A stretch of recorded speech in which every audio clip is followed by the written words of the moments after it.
জানেন কি রক্তবীজ মারা যাওয়ার পরও কেন যুদ্ধ থামেনি আর কেন দেবতারাও ভয়ে কেঁপে উঠেছিল?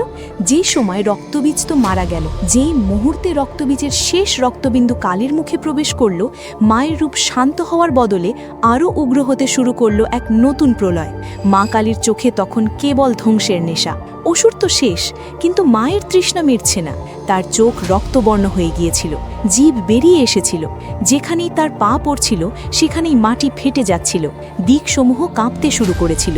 তিনি এমন উন্মাদনা শুরু করলেন যে মনে হলো আজ পুরো ব্রহ্মাণ্ডই ধ্বংস হয়ে যাবে। দেবতারা ভয়ে ব্রহ্মার কাছে ছুটলেন, বিষ্ণুর কাছে গেলেন। ব্রহ্মা এবং বিষ্ণু বুঝলেন এই পরিস্থিতি সাধারণ নয়, কারণ এ তো কোনো বাইরের শক্তি নয়, এ স্বয়ং মহাদেবেরই শক্তি, আর নিজের শক্তিকে কেবল তার উৎসই শান্ত করতে পারে। সবার দৃষ্টি তখন কৈলাসের দিকে, একমাত্র মহাদেবই এখন ভরসা। মহাদেব এলেন, কিন্তু তিনি কোনো ত্রিশূল তুললেন না, কোনো হুঙ্কার দিলেন না।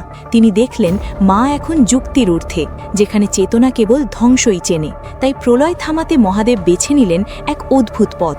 তিনি নিঃশব্দে মায়ের চলার পথে লাশের মতো শুয়ে পড়লেন। তিনি হয়ে গেলেন শবের মতো স্থির। হঠাৎ মায়ের পা নরম কিছুর উপর পড়ল, নিচের দিকে তাকাতেই মা স্তব্ধ হয়ে গেলেন। এ কি, এ যে স্বয়ং তার স্বামী! লজ্জায় আর অনুশোচনায় মায়ের জিভ বেরিয়ে এলো। মুহূর্তের মধ্যে সেই ভয়ানক তাণ্ডব থেমে গেল। সেদিন অস্ত্র নয়, মহাদেবের প্রেম আর ধৈর্যই শান্ত করেছিল মহাকালীর প্রলয়। এরই নাম শিব ও শক্তির মিলন।